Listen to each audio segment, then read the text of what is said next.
like Malia says, I am a workshop instructor for Bat Conservation International, and it used to be easy. We just took people out into the woods with mist nets and mist net poles and showed them how to catch bats and wowed them.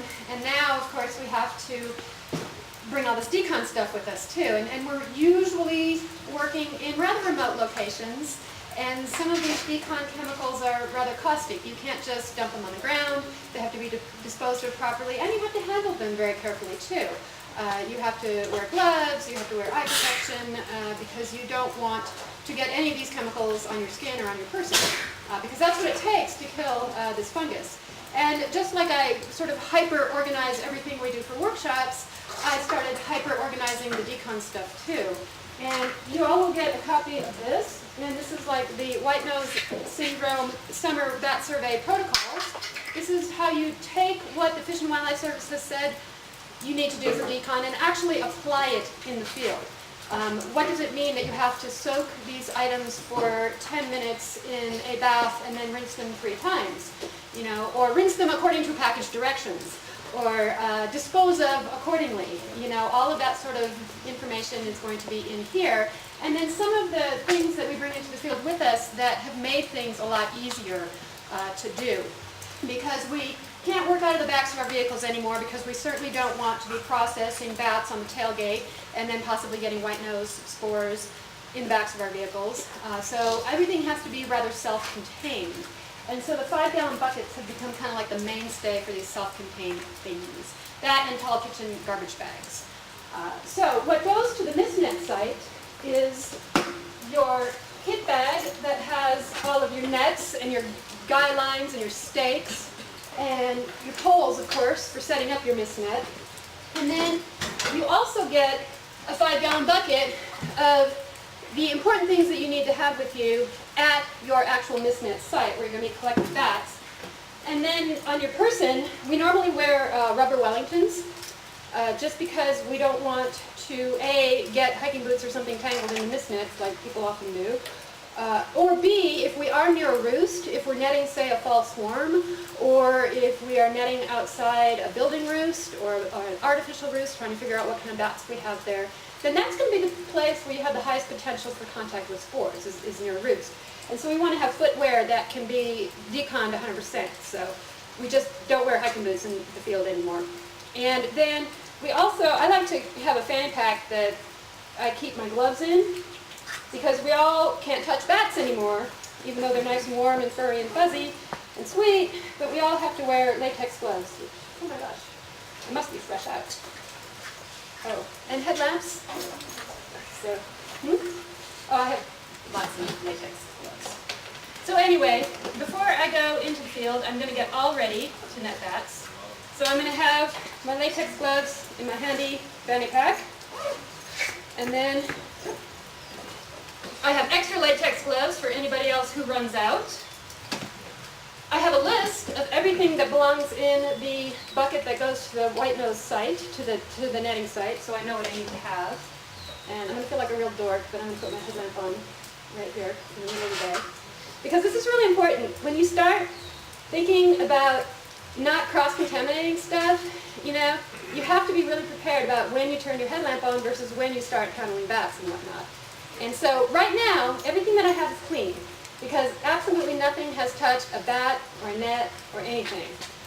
And so at my net site, I will take everything out of my dirty nets bucket, which includes, you know, sandy wipes just in case we feel the need to decon something, a bag to put everything back into at the end of the night because the bucket is going to be full of my dirty nets.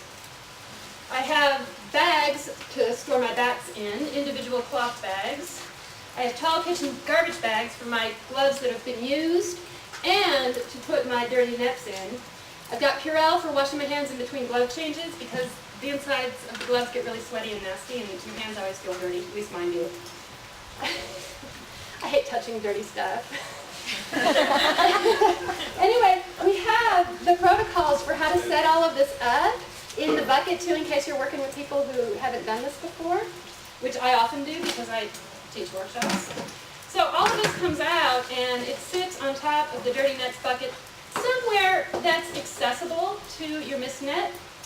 You should also have, in with your bat bags, a couple of hang lines, so you can tie these off to the vegetation near your net. And I kind of didn't think about this when I set up, but it might reach to the other side over there. So I'll have Jason tie this off. Is that 12 feet? Can you measure with your eyes? Sure. Okay. I know, but then we have to actually tie it around posts too, right? Well, luckily, we have redundancy, so we can make our 12-foot tie even longer. But this is to put your bat bags on. It's so helpful if you can work with somebody else and not have to net alone anymore. How many people are actually netting and trapping right now? How many people plan to do netting and trapping? Okay, so yeah, the buddy system is really nice. In fact, you know, for a lot of this stuff, it's pretty essential, and especially the data taking part. But once we set our mist net up, then we hang our bat bags on our hang line. We're going to do some fancy Boy Scout right? And I like to hang my bat bags upside down because I can put the bat in it, and the bat usually crawls to the top, and then I can cinch it shut at the bottom so the bat doesn't get out. That way, if you hang them like this way, where the bat is right near the knot that you tie in it, then the bat can kind of work himself out eventually.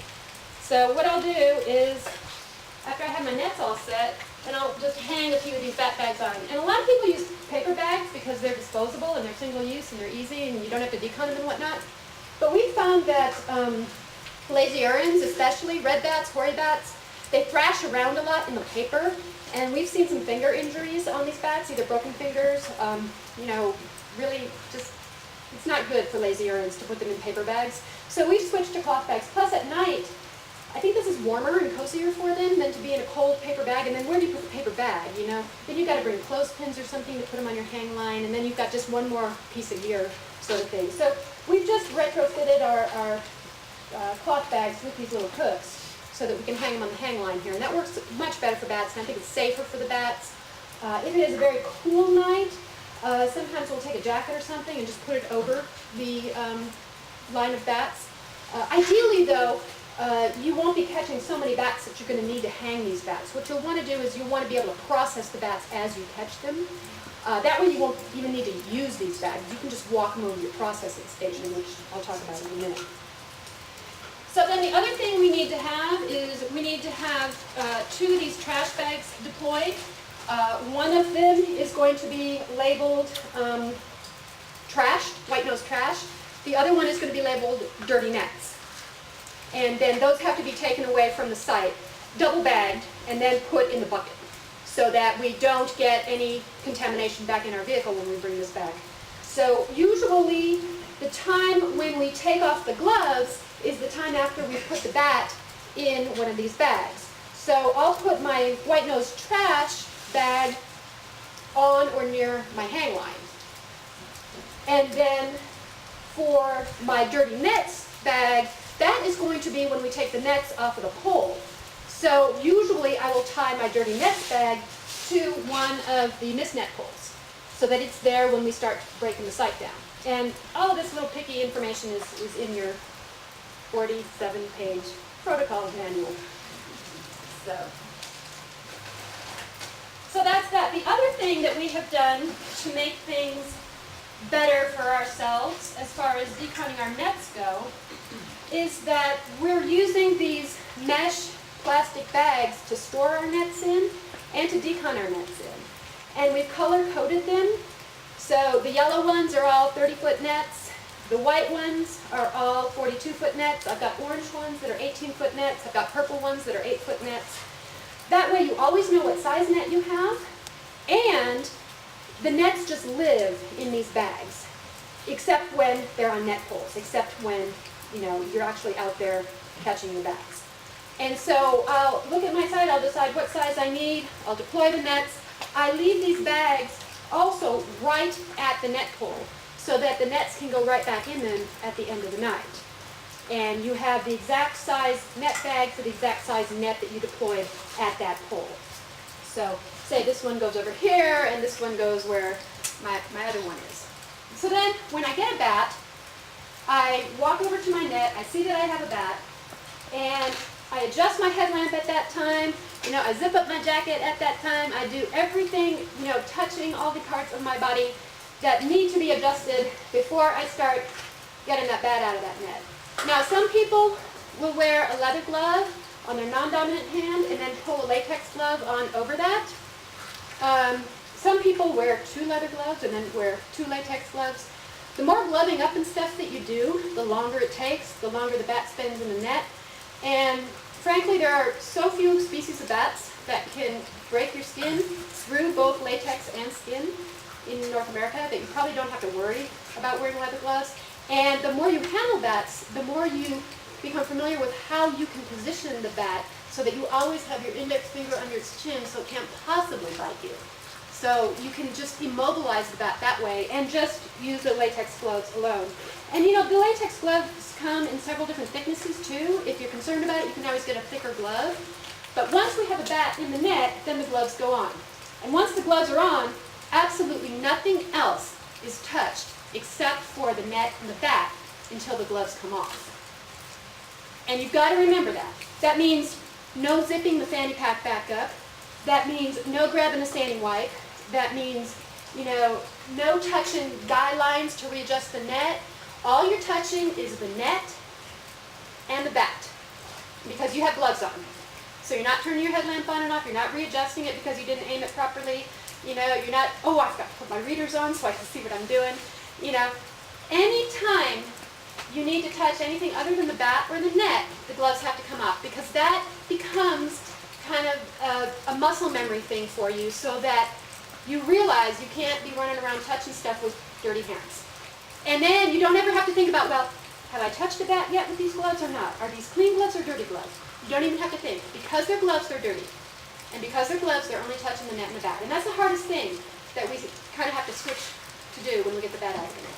So here we are, we're switching, we're getting the bat out of the net, and I thought, oh my gosh, there's another bat coming in. So this one has to go up into the bat bag. So I reach into the bat bag, so I'm only touching the inside of the bat bag, and I let the bat crawl up, because that's the bat's natural tendency is to crawl up. And then I quickly take the gloves off, using the proper little keep all the dirt on the inside, like you learned at your Red Cross training.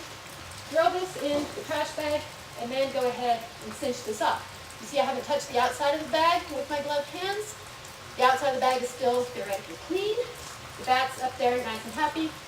Now I can walk over to the net. I can see which side the bat came on before I glove up again to take that next bat out.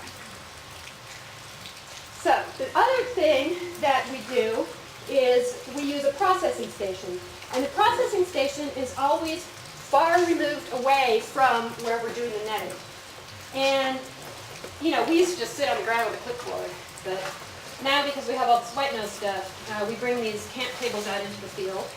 And since Jason has nothing to do, all that can help me put the camp table together. At least get all the stuff out. Maybe. Let's just hold up. So if you are working with another person, then you can send them to set up the processing station. Again, it's away from the vehicle, it's away from the net. Because the net is going to be where you're going to have, a lot of dirty, possible spore-laden bats in. And you want to keep as much stuff on the processing table as clean as possible.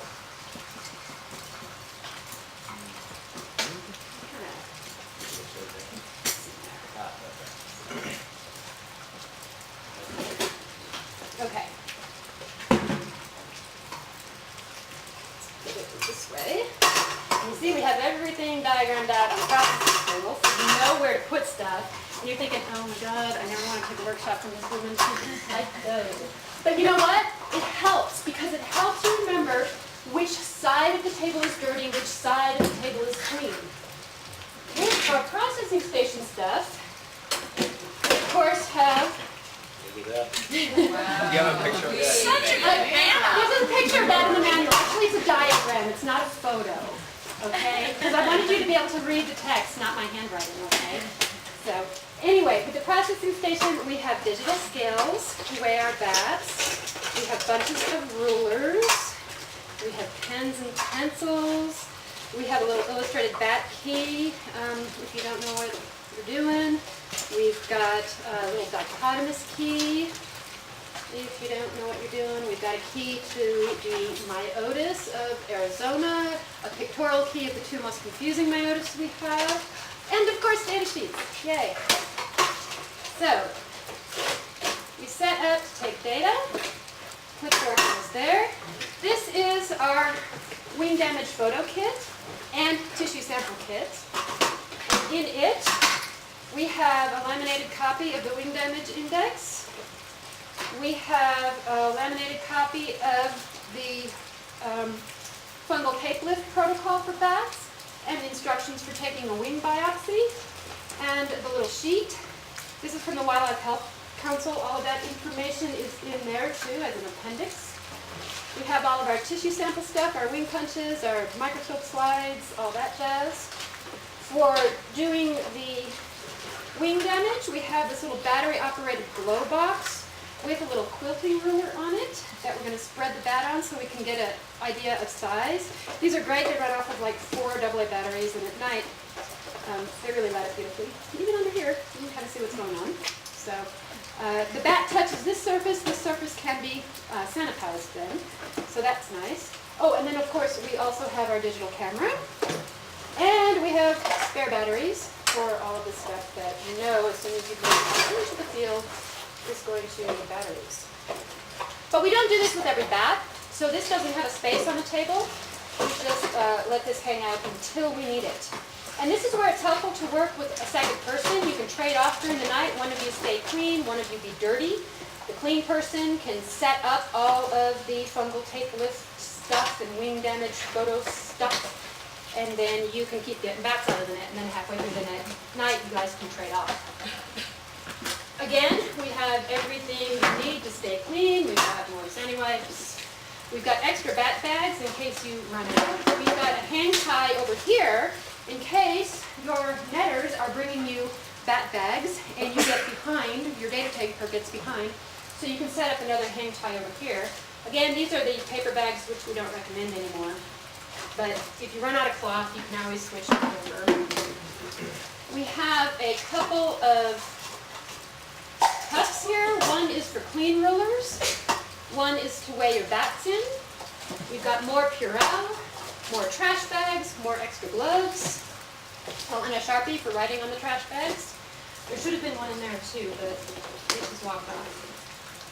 And then for the end of the evening, we also have some decon solution and a brush so that you can clean off your rubber boots before you bag them and take them home. And then again, we've got the laminated how to set up this whole thing. So those things can stay in here. This can go out here because we may need it. Oh, and then we hang trash bags off of this side too. We have one for the trash, which are your gloves and your used standing wipes. We have one for the used bat holding bags, which are the things that are going to get deconned. So those all have to be ID'd. Brand new standing wipes. Let's not open those because they dry out in my closet in Tucson. So let's use this one because this is already open. Wow, this one's empty. Okay. So the data taker, the clean person, is in charge of keeping this whole table nice and organized, setting everything up. The bat netter never touches the table. The bat netter only is on this side of the table. The only thing the bat netter touches is the ruler that the data taker gives the bat netter. And when the bat netter is done with the ruler, they put it on top of one of these standing wipes. And then the data taker is in charge of taking another standing wipe, cleaning off the ruler, letting it dry, and then putting it back in the clean ruler stash over here. So, and this is happening well away from your misnet site. Like if we were misnetting that puddle right there, then this processing station might be over on the back side of bathrooms over there. Because there's a lot of activity going on here, there's a lot of noise with the aluminum table and all of that, and so there's going to be lights, so you're going to be disturbing whatever netting is going on with all this stuff here. So that is how that is going to go.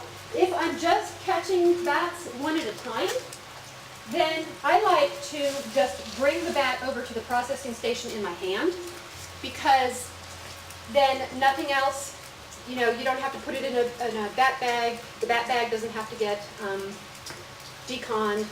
You're not creating more work for yourself. And a lot of times you're not catching that many bats at a time. You're not getting totally swamped maybe after the first half hour or so. So you can do that. You can really save on resources if you're nice and organized. When it comes time to actually taking the data and measuring the bat, like, I guess I should blow up so you can do this right. If Jason wants to be my data taker, then I'm going to come here with this bat in my hand. Okay? And I'm going to tell him, you know, I've got a female post-lactating Apescus fuscus, and he's writing all this stuff down, and then he's going to hand me a ruler so I can start getting measurements on this bat. So I'm going to take the ruler, I'm going to give him a forearm, I'm going to give him an ear, I'm going to give him a hind foot, I'm going to give him a tragus, whatever it is that I'm taking on this bat. And then It's if you deviate from the stuff I'm on sorry, here, you're right. you're dead. I will remind you, you know, See, like, look, it's coming out. See, that's why you're I like, I forgot. dirty side of the that's why I table, see the ruler. dirty side of the table, I know. dirty side of the table. Right? If I turn around, violating protocol, don't want to do that. Okay, I'm done with my measurements. He's done taking the data. My ruler goes on this anyway. This is just, you know, another muscle memory thing. If it's there, it's dirty. If it's in the cup, it's fine. Now it comes time for measuring this thing. This is when I like to use the paper bags because they are disposable and we don't need to do this. So then Jason's going to give me a paper bag to put this bat in. He's going to hold the paper bag on the outside. I'm going to put my hand on the inside. But the first thing he's going to do is he's going to curse me for holding my paper bags the wrong way in the Ziploc bag. See, all these silly little things that make everything speed around. Those paper bags should have gone in the opposite way so you can pull them out one at a time, but that's okay. So fire up one of those digital scales. Just, there's an on button somewhere on the bottom. And then put the paper bag in the cup on the scale and tare it. Janet, those paper bags are horribly noisy. And They are horribly noisy, and I don't think the bats like them at all. No, they don't. They don't. I much prefer to use cloth. That's why if they come over in cloth bags, we're going to still use that cloth bag. Okay? It's teared. So now he's going to open the paper bag. He's going to hold it on the outside. I'm going to put the bat on the inside. The bat's going to be scurrying around on the bottom. He's going to fold it up. He's going to fold it up as gently as he possibly can. Okay? And then, there you go. He's going to set it on top of the cup or in the cup for the smaller bats. He's going to stick it back on the scale and get a nice weight. It keeps the bat from jerking around and making all these movements that's going to give you a bad weight. Okay? Now the bat is ready to go. Jason can let this bat go just by opening up the paper bag and holding it horizontally. Then the bat will fly right out. That's the nice thing about the paper bag. Plus, he's like so mad right now with all the rustling that he's definitely going to come out. And then I can go ahead and take off my gloves and stick them in the trash bag, and then Jason can clean up the area, and I can go back to the fun, exciting stuff with Miss Nettie here. Okay? Yeah, fun, exciting stuff with Miss Nettie. All right, so the end of the night, then all this has to be broken down, of course. The nets get broken down. The dirty nets that I've used get stuck in the dirty nets bag. And I know a lot of people where if the nets didn't catch bats, they just say they're clean. But how do you know that a bat didn't go into the net and chew its way out? Or, like, bounce off the net, you know? So if the net has been deployed between two poles, I consider it dirty at that time, and I want to get it clean. And frankly, I can't believe it's taken us this long to clean nets because, God, it just smells so good when it comes out of the kid bags these days. And they're, you know, they're not dusty and they're not mildewy and they're just, they're really nice. It's almost like having brand new gear. I mean, I smell stuff all the time. This isn't going to the webinar, people, is it? No. All right. So anyway, I'm done netting. So I take my. Why are you looking at me like that? I'm just laughing. It's I'm wearing a awesome. headlamp in the middle of the day and I look like a dork. I know that. I've got self-esteem. Okay. So anyway, now and dirty way of double bagging these bags. I just put all the nets in the bottom. And if I have a lot of nets though, I'll go ahead and waste another fall kitchen garbage bag. But this I consider nicely double bagged. There's no spores that are going to be getting out over here. I usually bring my white nose trash back up to the processing station. I put all of this stuff that I didn't use in my mesh bag so I can carry it back out of the field. And so it stays separate from my misnetting gear. And then this goes back in my truck because this was never touched by anybody who had dirty hands, right? Right. Because I would have slapped them. Oh! Or worse. Or worse.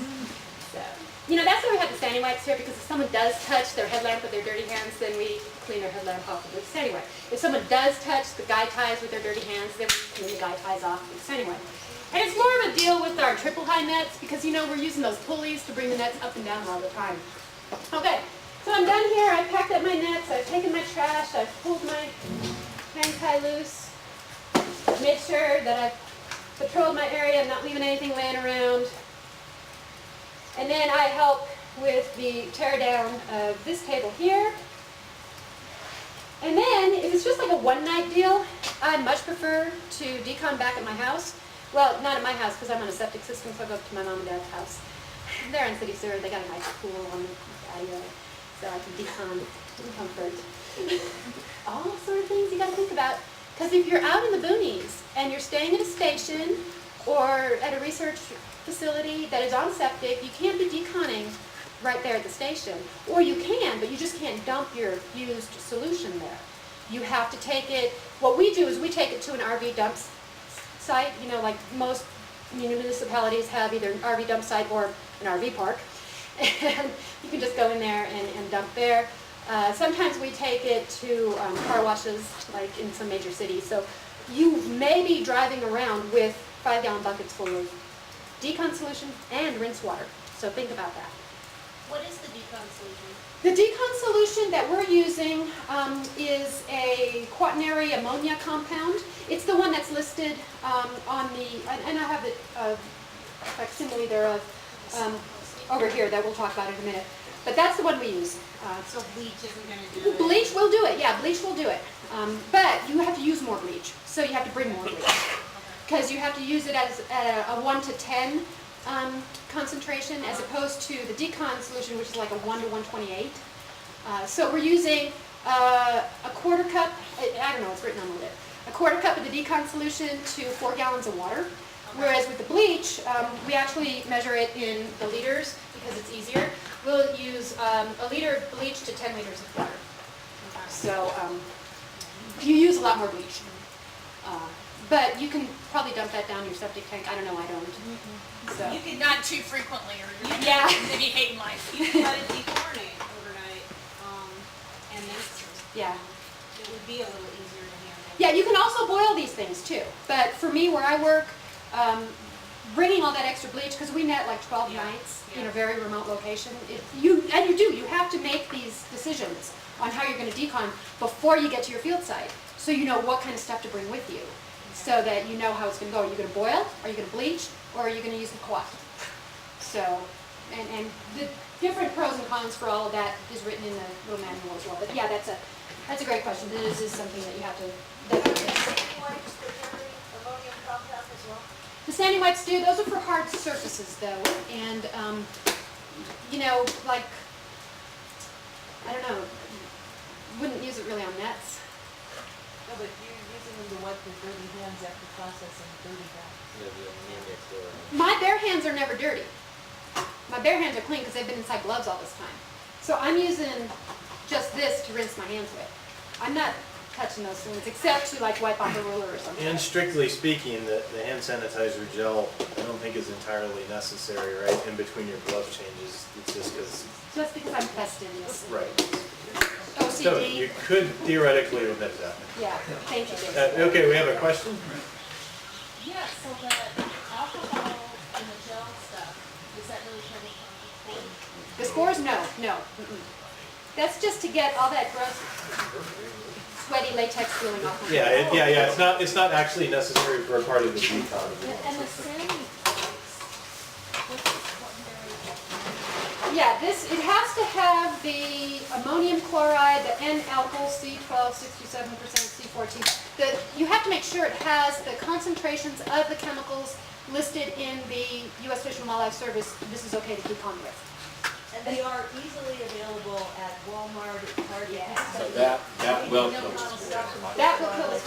On rulers, on any hard surface, on the headlamp that I touched with my gloved hands, you But know, don't wipe your face down. Yeah, you don't want that on your skin. don't want that on your skin. How long does that have to be in contact with the spore to kill it? It has to be noticeably wet, and it has to stay wet for 10 minutes.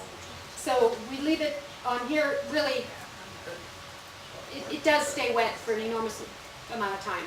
And then, you know, we let it dry over here before we stick it back into the cup for cleaning rulers. Because you don't want to put a wet ruler on a bat that has this stuff on it. That would be highly bad. Okay, and then with the backpags, Yes, what keeps the spores from going through the clog? I have no idea. The size of the spores. No, spores are pretty small. Yeah, I know. I have not. Pouring out the bottom of the bag. Yeah. So we are using 1,500 thread count Egyptian cotton for those.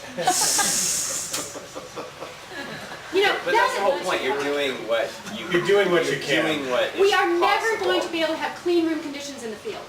But we are containing as many of the spores as we possibly can in a single area and not decontaminating in other areas. That's why those bat bags are never crossing the plane of this table here. They're going straight into the trash bag. Okay? There's an invisible force shield here. Yeah. So, I knew. Good, yeah. I told you that I did the Pat Ormsby version. Yes. So we had Tyvek and we Right. had shower Oh. caps and we had Whoa. saran wrap around our headlamps Right. and you don't and we had rubber boots. Well, the Tyvek makes unacceptable ultrasonic noises that disturbs the bats, so I'm not sure about that. And I don't like wearing it. I would wear Tyvek if I were netting outside a roost. If I were doing a fall swarm, then I would definitely be doing Tyvek. But I think out west here, when you're not netting outside a roost, first of all, in the southwest you'd melt. I think it's a safety hazard. You're going to dehydrate and drop dead. What do you? So do you disinfect your clothes at the end of the evening? I will wear outerwear that goes into the bat holding bag, trash bag at the end of the evening, and then my outerwear will get disinfected along with the other disinfection stuff that goes on. What we've seen a lot of people do is wear lightweight coveralls that you then unzip at the end of the night, put it in your dirty bag, Going into a and then bag, that all bucket, gets. I actually like the Tyvek just because it was easy. It's, just done. I didn't Yeah, have to. I think you also told me it was 40 degrees when you were mist netting. Yeah, it's not usually that. Yeah. Do you, since we've got Jeremy here, do you have anything you want to add? Because, you guys are revising the protocols and you have additional comments? I was really impressed. I think it's really good to have it laid out the way you have done that. I think Tyvek is a good thing to use if you can, because it reduces the burden then of your clothing to clean up, especially if you're talking about caving or going into affected sites. We have a couple minor changes that are going to come out in the new protocol, but nothing that's going to affect the way you've set this up now, so I think it will look pretty good. And I think what you were saying is exactly right. We're trying to do as best we can to reduce the spread and what we're doing to contain the spores as much as possible, and still allow you to do your work. That's the important thing. So I think this is really going to impress. One consideration I would have though, when you double bag that bag, when you put the stuff inside and then turn it inside out, you're exposing then the inside of the bag to the You outside. are, yes. And that will then, so double bagging would be So, preferable, even though you're waste that wasting. extra bag. Yes, yeah. wasting. We're all See, about. I'm a wasting miser. bags. I'm Yeah. not. No, I'm right there with you. You guys will find that deconning in general is going to, you're going to have a lot of extra waste. Plastic, if you use plastic for double bagging everything, the paper bags, you're handling a lot of bats with these paper bags, a lot of waste. Just overall, deconning is wasteful, but at the same time, that's you know, it's an unfortunate side effect of some of the decon stuff. And the waste used to really bug me because, you know, you have like 6 or 8 bags at the end of a big net site. And I used to just, I hate the waste, I hate the waste, I hate the waste. And somebody said to me, oh, come on. You know, if you saw what this country throws away on a daily basis, especially like the medical waste that get thrown away, you'd be absolutely horrified. So you're just a tiny drop in the bucket waste-wise that you're doing all this. And then I have other people that are like, I can't believe you've been working with bats all these years and touching them with your bare hands. You know, nobody else I know who works with wildlife like that. Oh, okay. One thing I would offer was we use the paper bags for everything, and we were having an initial problem with the lazy errands as well. You can fold the paper bags down to a point that They can't thrash, and it's still safe for the bats. We've never had problems with them after that. After we started folding. Yeah. So it's just another consideration to think about.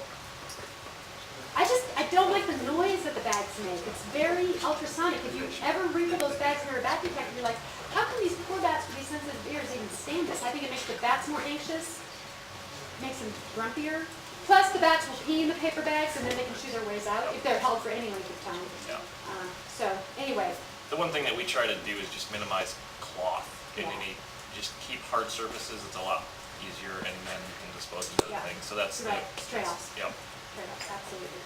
And you know, you got to do it for a while. And the folding thing, I can see where that would work well with the lazy arms because you can stick them in the bottom of the bag and then just, yeah. From a specimen submission standpoint, Kevin, do you have anything to add? People are taking tissue punches or anything like that. Do you see anything in the way that we're doing business that would make your lives harder or easier in the lab? As far as decon or just how they're submitted?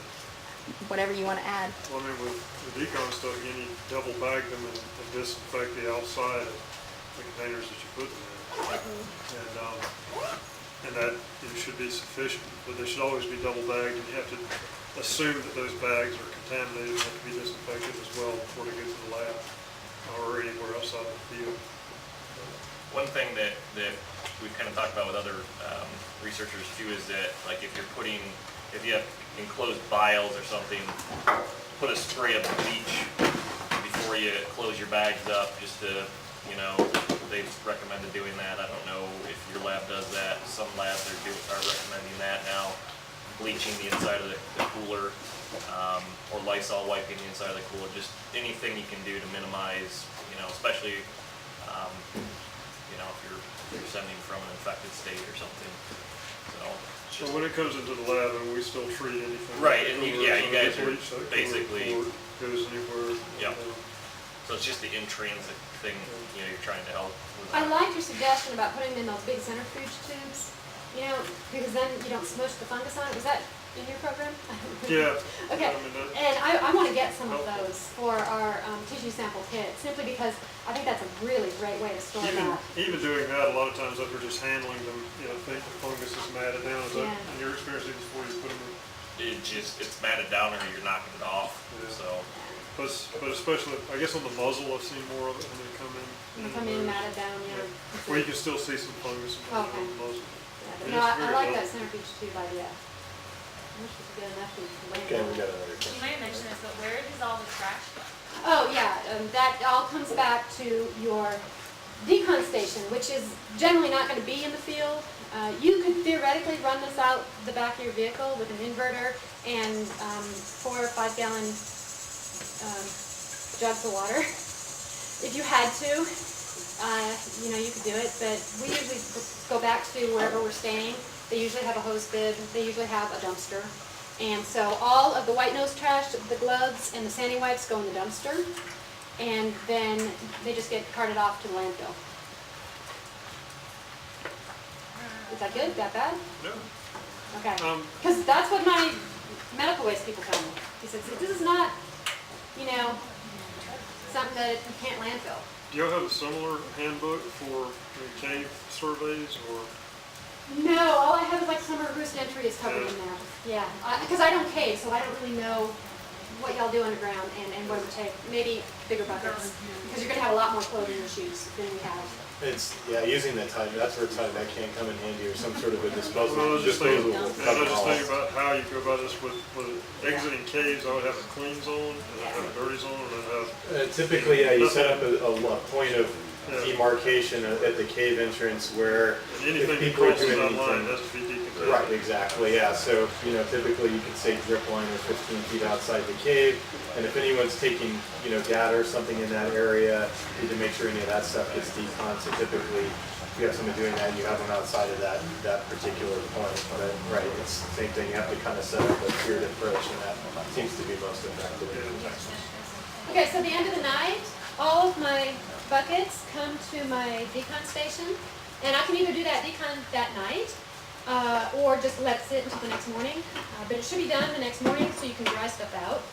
And what I then do, one of the things that has helped us the most is these electric spin dryers. It's like a giant salad spinner because it keeps your nets from getting moldy. And these nets are pretty pricey. And the decon solution already makes them last less long than they used to. But with these things, you can really get an enormous amount of moisture out of the nets, the clothing, anything that gets deconned by sticking it in a spin dryer. So you have to have access to electricity.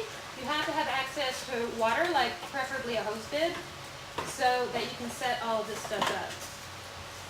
So we will set our little spin dryer up. We don't have electricity here, but we'll just simulate it.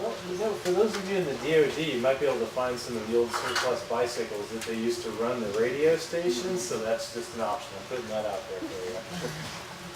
Okay, so we have all of these buckets, and these buckets are going to now double down, and they're going to be soaking and rinsing items. And So- Janet, this part of the process would apply if you were coming out of a cave and you brought your dirty gear home in bins, and your dirty bin, you would decon it all the same way, right? Right, yeah. Okay, so my dirty nets are labeled because they're in the dirty nets bucket that went to the site with me, so I know exactly what my dirty nets are. All of this other gear is going to go with my major white nose stash because invariably some of it's going to need to get replenished. I might need to get more rubber gloves out, more bags out, whatever. So that's all going to come out. All my decon solution is in a bucket labeled clean nets. This is empty, that's my dirty nets. Okay, so my decon solution is this quad, it's called Lemon D, but it's got the same exact stuff as that professional Lysol in it. It's just what I could find locally. I've got decon bags from Miss Nets in case they don't come in those really great black bags. We just use these delicate laundry bags, and we put 2 or 3 nets in. They're labeled by length, and then we tie them off with rubber bands. So that's an option if you don't want to pop for the $6 a piece for these black bags, but really, oh, it is so much worth it. You also have the Lemonade copy of what to do. You've got 2 sets of industrial strength rubber gloves so that you can handle this solution. You should have goggles as well to put on your face if you're not wearing sunglasses. I'm normally wearing sunglasses. I've got scissors. I've got another hang line in here. I've got measuring stuff so that I can measure my solution. So the first thing I'm going to do is I'm going to make up my solution. So I'm going to put, what am I going to put? I always forget if it's a half cup or a quarter cup. I can't remember numbers. So anyway, it is... Yeah, that's written right on here, 1/4 Oh. cup per gallon, look at that, soak Look at 10 minutes and rinse. Of course she does. Somebody's pretty darn organized. If only she could read. So, okay, there you go. 1/4 cup per gallon. All right. So, per 4 gallons. Sorry, 1/4 cup per 4 gallons. So, here's my little super OXO measuring cup. And so I'll put this in here, and I will fill it up to the 4-gallon mark, which I have measured with a ruler, so I know that it's really 4 gallons. And then this is my decon solution. And you're supposed to change your decon solution anytime it becomes visibly dirty, or if you've had it prepared for more than 24 hours. So, I see that now. There were spores everywhere that I just got all over my hands here. Yuck. So anyway, these go in here. They need to soak for 10 minutes at least. You want to agitate them while you're soaking them. So anytime you are touching this liquid or playing with this liquid, you have your sunglasses on, you have your goggles on, you have your rubber gloves on. Really, you should have the nice tall gloves that go all the way up. But the nice tall gloves just kind of lop off on me, so I take these and put a rubber band around them. Because I don't know, I just have skinny forearms or something. I need to work out a little more. Yeah. So, anyway, so every once in a while you want to agitate these, you know, use your iPhone timer. I should put a kitchen timer in here, huh? That'd be great. One of those little chicken ones, you know? Ding. So anyway, so 10 minutes have expired here. We take these out and we squish them and drain them and make sure we get as much of that decon solution off of them before we stick them in the first rinse bucket. And then we do that for everything. Oh, actually, I forgot. You're supposed to do your back holding bags first because you want to have the freshest decon solution for that because presumably that's going to have the most spore load on it. And you want to have the freshest rinse solution for that so you have none of that decon stuff left on your cloth bags. Okay? So your cloth bags go in first before your nets go in. But I have a question about that. Cloth bags. Would you turn your bags inside out? My cloth bags, yes. When my cloth bags go into the trash bucket, the trash bag, they go inside out, so that guano comes out of those cloth bags, and it's mostly in that trash bag. And then, otherwise, you're going to have guano in your decon bucket. Yeah, that is a good point. Yes, that's another little detail that's on this big sheet that if you would have read before you sat down and started doing this, you'd have had. So yes, that is definitely in there. But thank you. Yes. So anyway, the cloth bags went in first. Cloth bags, you know. And then 10 minutes, agitate. And what I do is, these are my gloves for the really nasty stuff. These are my gloves for the maybe cleaner rinse water. So I'm not bringing a lot of decon solution into my cleaner rinse buckets. So anyway, agitate, agitate, agitate, spin dryer.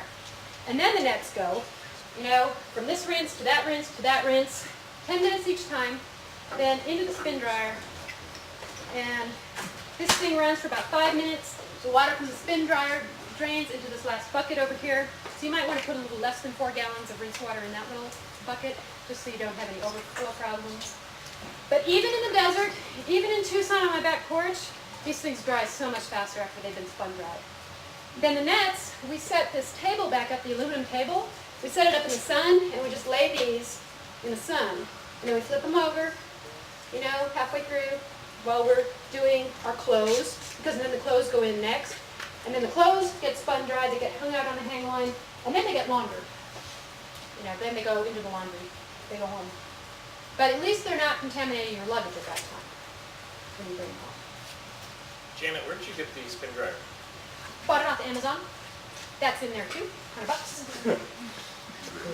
You know, I have to ask, with my, you know, how I buy things, Yeah. this would be a nightmare. Like, I mean, I would have to pay for most of this out of my own pocket. Yeah, I think I have the price list for when I put this together in 2009 in there too. But I think it was $279 initially, and then the maintenance fees for just replacing the disposables like the standing wipes, the decon solution, for me, and I only net like, I don't know, 30, 40 nights in a year, is $170. You guys don't have an equipment purchasing option? It would just be hard. I mean, you know, a lot of little places of, you need this from this place and this from that place, and I can't imagine I could ever buy anything off of Amazon. I mean, We do all the time. really? Yeah. I might have to yeah. talk to you. You can get everything but those I don't have a bags. card. Do you have a Well, card? we have a purchaser that does that. He won't use Amazon unless he can't find it someplace else, but he will use, you know, Cabela's or, you know, websites that. So, Okay. I might ask you like how you label this, you know, as far as what funding. we just use our generic equipment. Oh, okay. We have basically it's just a generic equipment purchasing ability. Okay. So, They should have a purchase card for just like supplies. yeah, it's just a supply. We don't have any purchase cards. Well, because we're National Guard, so we're state, but we've got federal. So we're both, and that's where it makes a problem. Yeah, I'm the same way, but we have purchasing cards through the state. Yeah, we We have don't. visas. Okay. Well, most of the stuff you can get from Lowe's, except for the decon solution. That I order off the internet. Except that I bought locally in Tucson at the janitorial supply store. But everything else, you know, except for these bags too. And a lot of installations, well, I won't say a lot of installations, but some installations like us, we have our own hazardous materials storage facility, and they also have lab supplies there, and so you have to technically go to them first to see if you can get this type of liquid or solutions or whatever you're looking for. So just make sure you're checking that with your installations as well. There's another question in the back. Okay. I just wanted to be clear, if you are pre-staging your bats, you're actually going to use 2 pairs of gloves per bat, right? Because your first pair of gloves is going to put them into the bag. Right. You'll swap your gloves. This is only if you're pre-staging. Only if you're staging them on the And hand then when you line take at them the out, so Right. something to consider in terms of supplies if you are expecting Running a out lot of gloves. bats. Yeah, that's why we Gloves have per bat. so many gloves that come to the site. There's gloves that are at the station, there are gloves that are at the mist net, you know, and I tell everybody who comes with me a net that they have to bring their own supply. They need to bring 50 pairs, so a 100 count box of gloves if they're going to come out netting with me. I'm going to have enough if you run out, but I can't, you know, supply you for that. But in So- general, we should think about But in general, you do have to think about that. And, you know, a 100 count box of gloves sounds like a lot, but that's only 50 bats. And, I don't know. actually it's 25 bats, which is It's 25 bats if you're busy and you're staging, yeah. So that's not very much, that's a data sheet and a half. So, that's 5 minutes in the tour house, right? Okay, so when you're done with all of this, if you're staying at a place that's on sewer, city sewer, you can just take these into the shower and dump them down the shower drain. Or if you're out in the woods, then you put these lids back on. These lids really seal nicely. I've transported lots of stuff in the back of my car and not had any spills. But then these all go in the back of your car, and then you dump them at an RV dump station. So scout that out beforehand, the closest RV park to your net site. So, or do what I do and just start living out of a trailer in the summertime, so you're at the RV park. Then they don't care what you dump.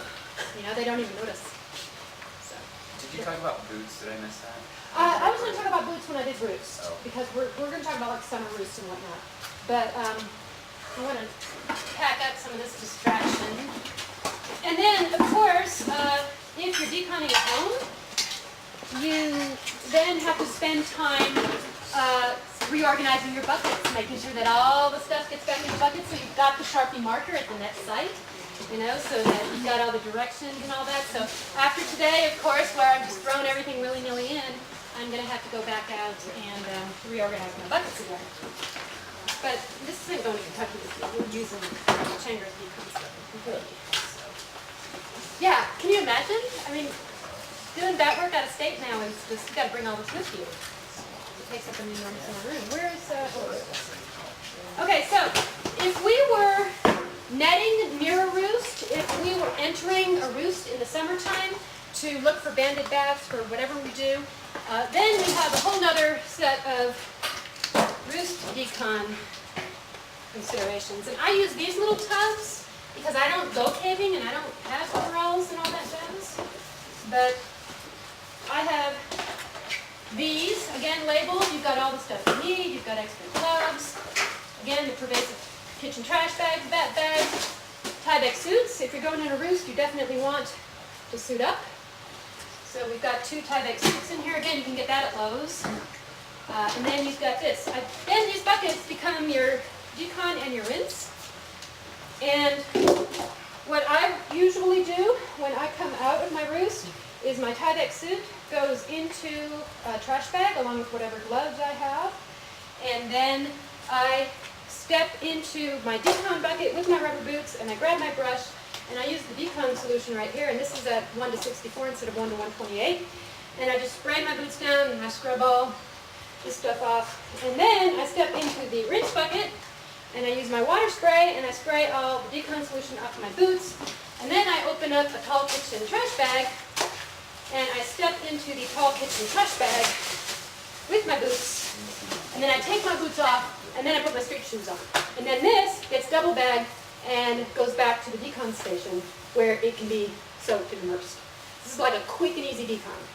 So, but you still need to do the 10-minute soak and all of that. But at least, hopefully, you're keeping most of the spores relatively contained. Then again, you pack up all of this stuff. I put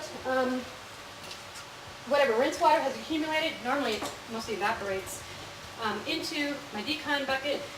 Then I put all of my gear back into my rinse water bucket, and then this gets transported from the site for disposal. So that is how we do summer entry roofs, or if we're misnetting outside of swarming sites or any other kind of roofs. So how did you clean your headlamp?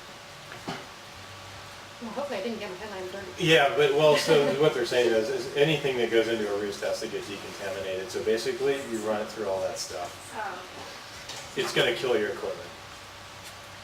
And Guaranteed. if you're using ropes for ascending or descending, then you do have problems because you're gonna have to change out your rope work, your webbing, any of that sort of stuff, because it's not gonna be safe to do. And there's only one currently approved rope brand, Sterling rope, that's been tested by Hazel Barton to be safe. So your mileage can vary, but you know, I don't know what to say. I mean, we'll defer that over to the Fish and Wildlife Service, public safety. That's still an ongoing issue. There's pieces of equipment such as a gas detector when you're doing abandoned mineland surveys that cannot be immersed in liquids. They're actively sucking in air. So do you just wipe those down? You wipe it down, yeah, you do the best you can. Cameras you can put in plastic bags so that they're not exposed, or you can get the waterproof kind of bags. Karate Kid, I'm not. And so, I mean, I'd say follow the protocols and go from My roost entry is limited to, I don't even go in roosts anymore, really. I just work outside of roosts. If I Yeah. work outside of roosts, I'm in Tyvek with boots. And if you're doing tieback, one thing you'll notice, especially if it's in caves, a lot of times in mines it's not much of an issue because you're walking, but caves you're actively, you know, crawling around doing all sorts of weird stuff. Reinforce them with duct tape. Reinforce them in the crotches, reinforce them around the butt, the back parts, your arms. Get gloves on, tape around, seal everything up, because Tyvek, at the end of the day, in a lot of these, I mean, Tyvek is not designed for going underground. There's a reason that caving coveralls are made out of ballistic nylon or PVC. It's a very, very tough, harsh, unforgiving climate and environment inside of caves. And so what you're probably going to notice, unless you're in a really nice, smooth, unforgiving cave, which basically doesn't exist, is that your coveralls are going to get shredded nearly instantaneously. And so really think about the points of rub, and really, I mean, you know, if you are moving through a site, it's going to help you, I guess, be a better caver. You're really going to have to think about placement of your feet, of your hands, to be less impactful, obviously, to the cave environment, but also to try and preserve the barrier for you and the potential of whiteness being in there. So it's tricky. Again, I would stress that, you know, maybe if you are going to be going into sites a bunch, you know, get some Tyvek coveralls, put them on, and kind of test out how they're going to fit. You want them kind of baggy. If they're too tight, and you know, we all know caving, you get into tight spaces, they're going to blow out almost instantly, and then you're compromised because you got a giant hole on your bum or somewhere else, and that, you know, then that kind of compromises the whole thing. So definitely reinforce and try what you can. I don't know if they make different thicknesses of the Tyvek. One of the other options is to simply get some kind of more disposable cotton coveralls or something that are going to last longer, but then you can't just throw them away, and you've got to go through the whole decon procedure with those as well. So one thing with you mentioned the headlamp, you can always use the Lysol wipes or the Sandy wipes and wipe the hard surface down, take the band off, and wash that separately too. So there's different options instead of just immersing the whole thing in the solution. So Because I think, aren't those stem lights water? some are, but some your leads are gonna start rusting, and you can have problems with that. So. I'm sure that. Like a lot of people are saying just say no to misnetting. I think we're going to have certain people that are saying no to roost entry. So just because it is. If it's an easy cave, you can just stick a flashlight in there too. We're going to have You're to, not really crawling around your hands and knees and sorry, because of time constraints, we're going to have to wrap up additional decon questions, save them for Thursday, and we can bring that as a topic during the open discussion window if you have additional stuff you want to talk about, particular situations, other kinds of things, and these guys will be with us on Thursday, as will Jeremy. And so thanks, Janet. Okay. Appreciate that. Okay. And yay. I love being applauded for being a geek. And then Eric and Jeremy had some wrap-up words of wisdom that they wanted to say. You were, No, mine was about the Tyvek Oh. discussion, so. okay. So yours is not a wrap up. So I know it's not a wrap up. You're gonna save it for Thursday? I'll save it tomorrow. I will try and wrap up. This was a great example of what to do. I think what's important though is before you do this the first time, practice it and figure out all this stuff. Because if you try this the first time you're out in the field, it's going to be an absolute circus and it's not going to go. So either you're doing the stuff or you have a contractor or consultant doing it. Make sure they're familiar with it. They've done it before because it's not that easy. There's a lot of steps and you got to, as Janet said, you got to have that kind of memory going on. Another thing I would say is this is kind of prompted, you see basically everything a lot of things you take out there are going to be dirty at the decon. So it makes you look at the stuff and say, do I really need that? I mean, I've looked at stuff when I go caving and say, I think I might need this, but I'm not going to decon it. So I leave it in the car. And you know, you don't want to do it so you're not safe. But at the same time, you really restrict what you need, which is probably good. That requires less decon. And the third thing, Janet kind of touched on it jokingly, but it's really now thinking about with all this stuff is that activity, is it necessary? I mean, 10 years ago, 15 years ago, 20 years ago when I was in graduate school, we used to go out and heart trap for the fun of it and just do that as an exercise, not, you know, should we be doing that kind of stuff now? So you got to think about that stuff and not just collecting data for data's sake is not a good excuse to go out there and go through this process, Yeah, not only for the bats, but also for.